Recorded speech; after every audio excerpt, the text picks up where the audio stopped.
Proper abdominal examination से पहले। Introduction concept. हाँ बोलो हम इंट्रोडक्शन। इंट्रोडक्शन। ठीक है, सबसे पहली चीज़ ये है कि आपके पास जब एग्ज़ाम में आपने ये नहीं है कि जी आपने इंस्पेक्शन शुरू कर दिया, फिर पैल्पेशन शुरू कर दी, फिर परकशन शुरू कर दी, फिर ऑस्कल्टेशन। नहीं, मैं आपको नंबर सीधे सीधे आगे पढ़ती हूँ। ये एक पेशेंट है, ये एक जीता जागता पेशेंट है, ये एक जीता जागता पेशेंट है। आपने इसके पास जाना है पहले, और ये इसके स्टेप्स के मार्क्स आपने इंट्रोड्यूस करना है। इंट्रोडक्शन में आप क्या बताएंगे? चलें आप इधर आ जाए लीज़ा, ये आपकी क्वेश्चन आपने इसका पीए करना। आप इंट्रोडक्शन में क्या बोलेंगे? मैम सबसे पहले मैं अपना नहीं बोलो बेटा, कराओ। अस्सलाम वालेकुम, मेरा नाम डॉक्टर लीज़ा फातिमा है। फ़ज़ाइल मैं आपके पेट का मुआयना करना चाहूँगी, क्या आप मुझे इजाज़त देती हैं? अपना नाम बताना है, क्या करना चाहते हैं ये बताना है, ठीक है। उसके बाद अब इस बच्ची ने जिस लेवल पर है इससे अपने बाकी सब सीखे देंगे। एक दो चीज़ें और ऐड करनी पड़ती है। दौरान महीना अगर आपको किसी वक्त में, मैं कोशिश करूँगी कि आपको दर्द ना हो, लेकिन अगर दौरान महीना आपको किसी भी वक्त में दर्द लगे तो आप मुझे बता सकती हैं, मैं महीने को वहाँ पे रोक दूँगी, ठीक है। ठीक है, ये भी एक चीज़ है कि पेशेंट को बताना this examination is not painful. PA करने से पहले पेशेंट से एक चीज़ पूछ ली जाती है कि आपने पेशाब तो नहीं, आपको तेज़ पेशाब तो नहीं आ रहा? अगर किसी पेशेंट का ब्लैडर फुल है तो क्या पीए करने में कोई इंटरफेरेंस होगी? आप पेल्पेशन देंगे, आपका फुल ब्लैडर में आपके पेट में यूँ करके सुप्राप्यूबिक एरिया में हाथ से आपका डिस्कम्फर्ट होगा। और ये तो प्रेग्नेंट पेशेंट है, इसका तो वैसे ही एब्डोमेन में पेट बच्चा पड़ा है, तो मैकेनिकल डिस्टेंशन जो होती है थोड़ा, मतलब मुझे अगर एक नॉर्मल सब्जेक्ट होगा तो उसको जो फीलिंग 300 ml ऑफ यूरिन पर आएगी, वो एक प्रेग्नेंट कैंडिडेट को 150 ml भी यूरिन होगा तो उसको एक, क्योंकि बीच में एक ग्रेविड यूट्रस पीछे पड़ा है तो उसको ज़रा ज़्यादा हर्ट करेगा ना फुल ब्लैडर। तो आपने ये पूछना है, फिर उसके बाद पूछना आपने आपको पेशाब की ज़रूरत तो नहीं। अगर आपको पेशाब आना है तो आप पेशाब कर लें, वरना फिर मैं आपको मुआयने के लिए आगे बढ़ता हूँ, ठीक है। उसने पेशेंट ने कह दी जी डॉक्टर साहब ठीक है, मुझे मैंने पेशाब कर लिया, ठीक है। उसके बाद आपने क्या करना है? इंट्रोडक्शन हो गया, पर्पस ऑफ एग्जामिनेशन, ये प्रीडिपोजिटरी पेशेंट को आपने क्या करना है कि जो है कवर किया जाता है। पेशेंट को मैं लिटा के और उसके पेट के ऊपर से हटा दूंगी कपड़ा कमीज़ को, इतना एम्बैरेसिंग है। पेशेंट कुछ नहीं बोलेगी, या तो पेशेंट कोई और पेशेंट होगी तो वो एकदम से जो है ना रिटेलिएट करेगी और वो सबको बोलेगी डॉक्टर जी आप क्या करें, ठीक है। कोई और मरीज़ होगी तो अनकम्फर्टेबल होगी, वो आपसे कॉपरेट नहीं करेगी, ठीक है ना। आपने पहले पेशेंट को एक डिग्निटी शीट से कवर करना है, सही। ये शीट है बाय डिफ़ॉल्ट, ये डिग्निटी शीट आपने पेशेंट को इससे कवर करना है, इसके, ठीक है।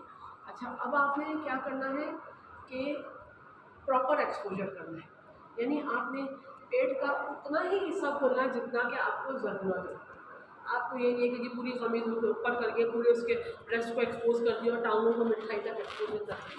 मुझे सिर्फ एब्डोमेन को इंस्पेक्ट करना है, मैं प्रॉपर एक्सपोजर करूँ। प्रॉपर एक्सपोजर का मतलब ये है कि आपने पेट की चादर को ऊपर किया, इतना लिया है यहाँ तक लिया, और इसको जो है नीचे से जो है हमने इसको कितना एक्सपोज कर दिया कि जैसे ही आपका क्या हो गया सिम्फाइसिस ट्यूबिस नजर आएंगे, इतनी एक्सपोजर, ठीक है।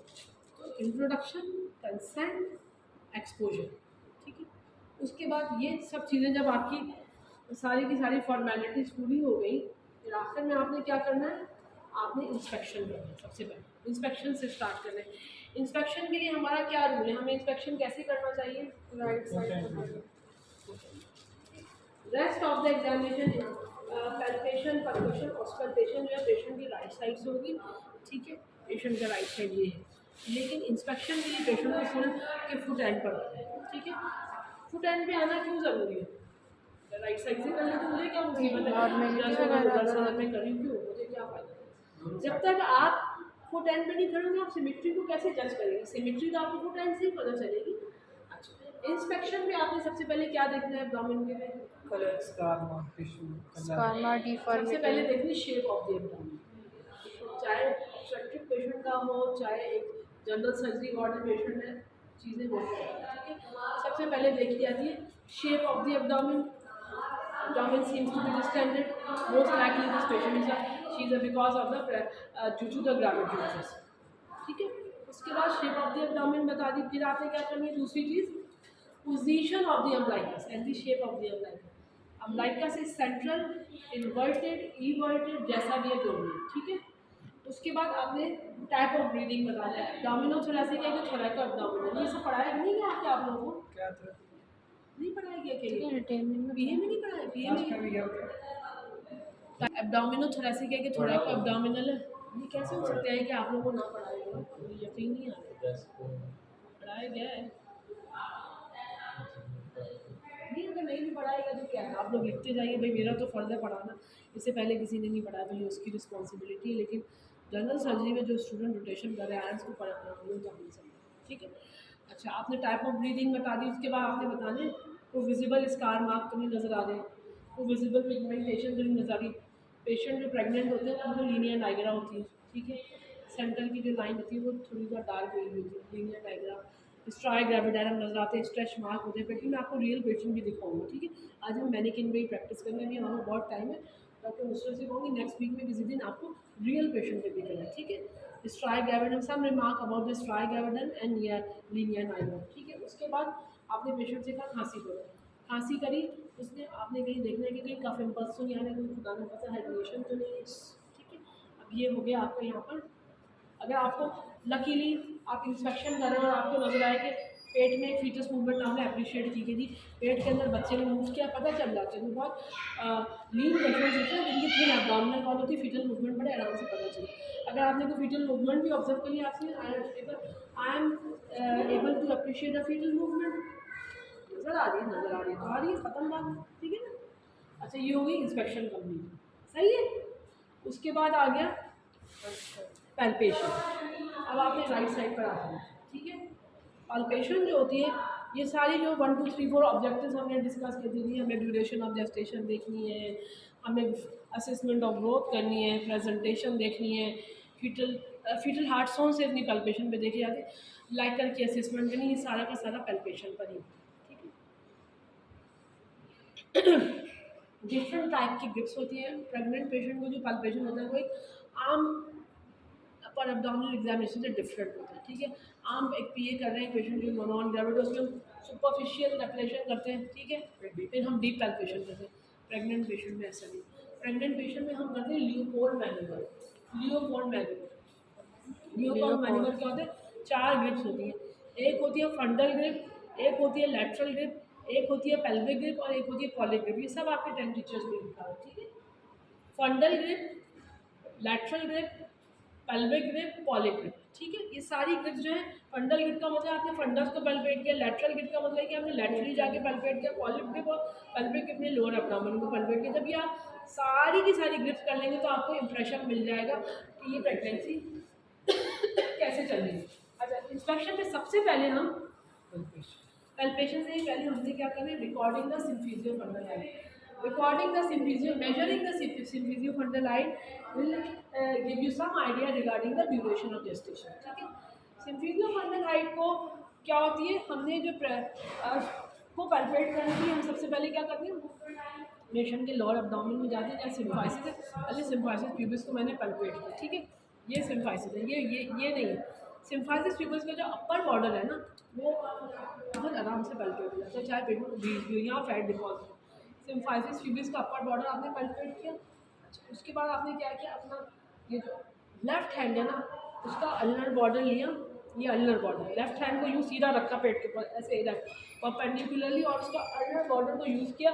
जीफी स्टर्नम से मैं मरहला बार आहिस्ता आहिस्ता करके अपने हाथ को नीचे लाई, और जिस पॉइंट पे आके मुझे लगा हाँ यहाँ पे मुझे रेजिस्टेंस फील हो रहा है, यहाँ यूट्रस की हाइट है, तो वो हो गया, यानी यूट्रस यहाँ तक फील हो रहा है, तो वो हो गई हाइट ऑफ फंडल। उधर मैंने अपने हाथ को रोक लिया, ठीक है।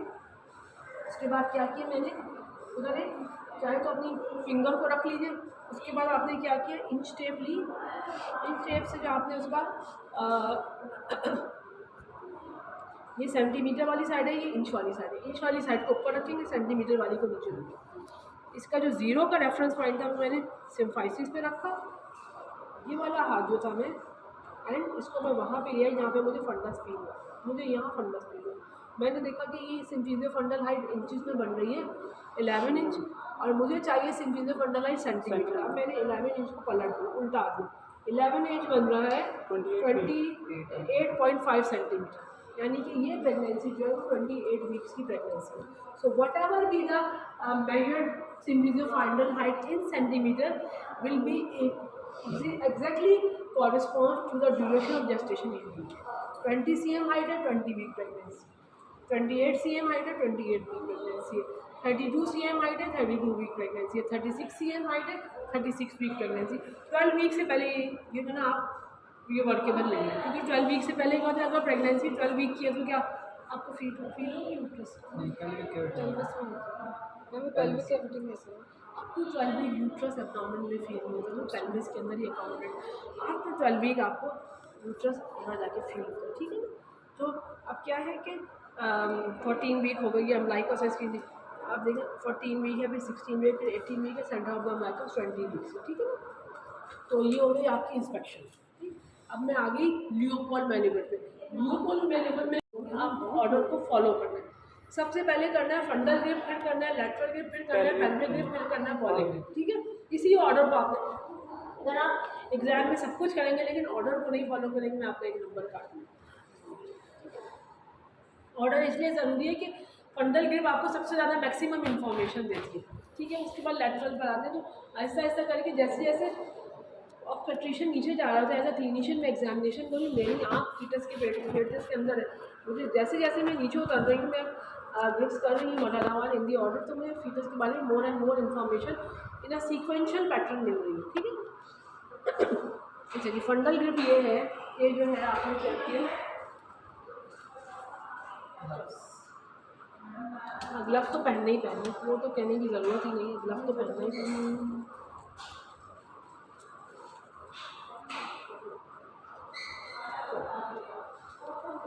ये फंडा एग्जाम में क्लिनिकल वाइवा जब होता है ना स्टूडेंट्स को, उसमें हम पेट में ज़्यादा घुस आते हैं, ये फंडा सा, ये फंडा सा, ठीक है। अब मैंने क्या किया, आपने ये दोनों हाथ यूज़ किए, मैं राइट साइड ऑफ पेशेंट पे आई, दोनों हाथों को मैंने पेशेंट के अब्डोमेन पे यूँ रेस्ट किया, ऐसे नहीं है। जो स्टूडेंट होते हैं ना, वो उंगलियों की टिप के पोरों पे वो टेक्टाइल सेंसेशन नहीं आएगी जो पूरा हाथ अपने यूँ रखा, ऐसे करके फंडस के इधर साइड में जहाँ आपको फंडस फील हो रहा है, एक हाथ को अपने ब्रेस्ट में कर दिया और दूसरे हाथ से अपने फीटस को पैल्पेट किया कि फंडस के ऊपर कौन सा पार्ट है, बटक है कि हेड, ठीक है।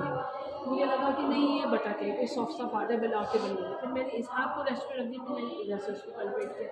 तो 2-3 दफ़ा मैं बारी दोनों हाथों से एक वक्त में पैल्पेट नहीं करना, make one hand stationary passive, other hand active, ठीक है। आपको फिर क्या होगा कि आप जब करेंगे तो आपको 2-3 दफ़ा में आइडिया हो जाएगा कि जी ये क्या पार्ट है, ठीक है। लॉन्गिट्यूडनल, और साथ ही आपको अगर यहाँ पे अगर आपको फर्ज करें कि आपको लगा कि यहाँ बटक है, इसका क्या मतलब है, क्या लाए है और क्या प्रेजेंटेशन है। फैलिक, अगर यहाँ बटक है तो प्रेजेंटेशन तो हो गई सिफेलिक, यहाँ बटक है तो हेड तो नीचे हो गया ना, ठीक है। अच्छा, लाए क्या होगी, लाए लॉन्गिट्यूडनल लाए में ही ब्रीच प्रेजेंटेशन या केफेलिक प्रेजेंटेशन का मतलब ही यही है कि लाए लॉन्गिट्यूडनल है, ठीक है। अगर आपको यहाँ है कुछ भी नहीं फील हो रहा, फीटस का कोई होल फील नहीं हो रहा, ना बटक फील हो रहा है, ना हेड फील हो रहा है, और तो इसका मतलब है कि या तो ऑब्लिक लाए या ट्रांसवर्स लाए, यहाँ कुछ ना कुछ फील होना चाहिए, ठीक है। तो by doing the end of fundal grip the clinician will be able to determine the lie of the fetus and the position and the indirectly the presentation of the fetus, ठीक है। अच्छा, उसके बाद आपकी लैटरल ग्रिप आ गई। Lateral grip में मैंने यही दोनों हाथ ऐसे रख लिए ऑन द इधर साइड ऑफ ग्रेविड, एक हाथ को मैंने स्टैटिक कर दिया, दूसरे हाथ से फीटस को पैल्पेट किया, फिर मैंने इसको स्टैटिक कर दिया, फिर मैंने इससे फीटस को पैल्पेट किया। लैटरल ग्रिप में मुझे क्या पता चलेगा, यहाँ पे फीटस से कौन सा, अगर लॉन्गिट्यूडनल लाई है तो यहाँ क्या पड़ा होगा, लिम्स का, एक तरफ लिम्स होंगे और दूसरी तरफ क्या होगा, बैक। तो मैंने लैटरल ग्रिप पे ये डिटरमिन करना है कि लिम्स किधर है और बैक किधर है, ठीक है। क्यों, मुझे क्या तकलीफ है, कहीं जाना, मेरे क्या जाना है, मुझे क्या मुसीबत आई है मालूम करना, मुझे क्या फ़ायदा है, डिलीवरी आगे करनी नॉर्मल करने की मुझे से ये डिटरमिन करना है, कंफर्म करना है कि बैक किधर है। जिधर बैक होगी फीटल हार्ट पे वही हॉस्पिटल की फीलिंग आएगी। अगर लिम्ब होंगे ना तो क्या होगा कि एक नॉब नॉब सी आपको फील होगी, एक नॉबी नॉबी सी सेंसेशन होगी। और जो जहाँ पे बैक होगी ना वहाँ पे आपको एक स्मूथ सा कर्वेचर एक पार्ट फील होगा। ठीक है, तो मैंने एंड ऑफ एग्जामिनेशन में ये डिटरमिन कर लिया कि यहाँ पे बटन बैक है। ठीक है, जब मैं पैल्पेशन को खत्म करके ऑस्कल्टेशन में जाऊँगी तो मैं फीटोस्कोप यही हूँ।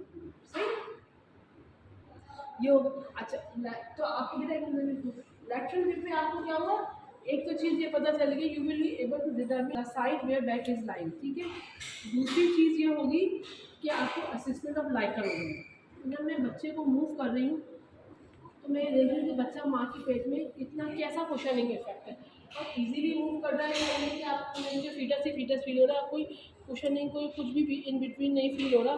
तो मैं उसको डिटरमिन करूँगी कि लाइकर लिक्विड है, रिड्यूस है, कि ज़्यादा। ठीक है, आप इसको यहाँ तक रिपीट करें तो मैं एक में एक और जस्ट करूँगी। तो कैसे मेजर करना है, फंडल ग्रिप कैसे करनी है, लेटरल ग्रिप कैसे करनी है। ठीक है, लेटरल ग्रिप में आपको पता चल गया कि साइड बैक किधर है। दूसरी बात है कि आप असेसमेंट ऑफ लाइकर भी होगा। ठीक है, इस स्टेज पे नहीं कि आप कहेंगे मैडम मैं आपको रियल क्वेश्चन पे पहली दफ़ा ज़िंदगी में पहला एग्जामिनेशन करने वाला हूँ, मैं आपको कोई भी लेटर लिख करूँगा, मुझे बताया जाए तो नॉर्मल है। इसी स्टेज पे आपको मेरी जैसे स्टेज जैसे 25 साल की उम्र ऑक्सीजन वो डिटर्मिन कर सकते हैं, लेकिन प्लेसमेंट इसी स्टेज पे। ठीक है, अच्छा, उसके बाद फिर क्या है कि हमने देखनी है पॉलीग्रिप। पॉलिक क्या है, एक पॉ बना लेंगे अपनी। इंडेक्स फिंगर ये लेना, थंब लेना है, और ये वाली मिडिल फिंगर लेनी है, एक पॉ बनाना है, और क्या करना है प्रेजेंटिंग पार्ट को अपने इसमें पॉ में लेना है, और उसको ऐसे ऐसे करके बिलॉट करके देखना है कि वो क्या है। अगर मुझे लगता था कि प्रेजेंटिंग पार्ट पहले क्या और यहाँ भटक पड़ा है तो हेड बिलॉटेबल होगा, मैं इसको जब अपने पॉ में घुमाऊँगी मैनिपुलेट करूँगी तो मुझे कंफर्म हो जाएगा कि हाँ ये है। दूसरी बात है कि मुझे इसकी थोड़ी सी इंगेजमेंट निकालनी बचने कि ये फ्री है या हेड जो है वो पेल्विस में जा चुका है। ठीक है, ये पॉलीग्रिप। उसके बाद क्या है, अब जो है मैंने अपने चेहरे को मदर पेशेंट की फीट की तरफ कर लिया। अब मुझे क्या करनी है, पेल्विक ग्रिप। ये दोनों हाथ लेने हैं और प्रेजेंटिंग पार्ट जो फीटस का है उस कोशिश करें उसके नीचे जाएं और दोनों फिंगर हाथों को मिलाएं, और अगेन आप फीटस की प्रेजेंटिंग पार्ट को फील करें और उसकी डिग्री ऑफ इंगेजमेंट देखें। ये पेल्विक ग्रिप होगी। तो पेल्विक ग्रिप का क्या मकसद है, पेल्विक ग्रिप का ये मकसद है कि मुझे जो है फीटस को जो है फीटस को ऐसा करती हूँ कि तुम लोगों को कुछ फील दो। रियल पेशेंट को फिर किसी और दिन कराऊंगी, अभी आप लोग इसको टाइम बहुत है आप लोगों के, इशू नहीं। अरे बेटा आसान नहीं है इसको हैंडल करना। अभी मैं एग्जामिनर लास्ट मंथ में I was working as an examiner for the fellowship exam in option line. The same mannequin is used in exam. और मैं किस स्टेशन पे थी, शोल्डर डिस्टोर्शन में, डिफ़िकल्ट इम्पैक्टेड शोल्डर डिलीवरी में, और जो है कैंडिडेट ने शोल्डर डिस्टोर्शन की मैनेजमेंट बतानी। आपके लेवल से खासी ऊँची 30 कैंडिडेट्स देख रहे हैं, हर कैंडिडेट 10 मिनट के बाद आ रहे हैं, बच्चे को निकाल के आ रहा है, मैं पेल्विस कर दूँ इसके साथ ना खेलना को आसान काम है। यानी कि अभी ये मैंने हेड को थोड़ा सा बाहर कर दिया है ना, अब ये थोड़ा सा इसमें आपको पता चलेगा थोड़ा सा एक कहने को ये बना देते हैं mannequin, but it is not easy to deal इस मैनिक्विन से ना, बच्चे को कुछ पता नहीं चलता। लेकिन मैंने हेड को थोड़ा सा ऊपर वाला वाला कर दिया। अब इस पर आपको पता चलेगा कि जी ये हेड जो है ना तो ऐसा कुछ तो आइडिया हो ना बच्चे को कि क्या कर रहा है, बच्चे को सब बनाएगी कुछ फील।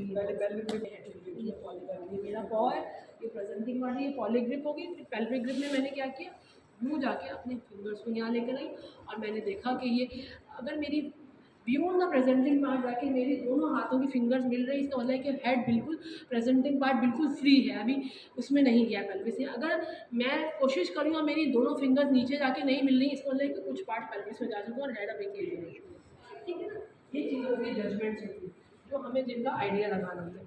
तो ये हो गई आपकी पेल्विक ग्रिप और पॉलिक ग्रिप। सबसे आखिर में क्या है, और परकशन होती है। परकशन जो है हम नहीं करते, ठीक है।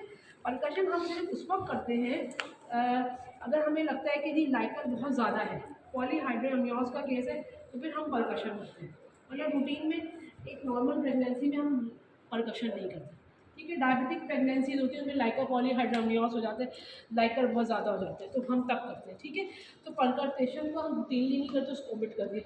सबसे आखिर में आ गई ऑस्कल्टेशन। मुझे बैक यहाँ पे फील हुई, मैंने यही फीटोस्कोप रखना है। क्या करना है, अगर किफैलिक प्रेजेंटेशन और बैक राइट साइड पर या लेफ्ट साइड पर जिधर भी है किफैलिक प्रेजेंटेशन है, I will draw an imaginary line joining the umbilicus to the anterior superior iliac spine. ठीक है, और इसका जो है लेटरल 1/3 और मीडियल 2/3 को हमने मिलाना है, और वहाँ पे मैंने क्या, जहाँ पे वो मिल जाए वहाँ पे मैंने रखना है अपना फीटस को और फीटस। ठीक है, ये हो गया। अब ये कर लें आप लोग कि जो है ना, इस वक्त क्या बज रहे हैं, 11 बज के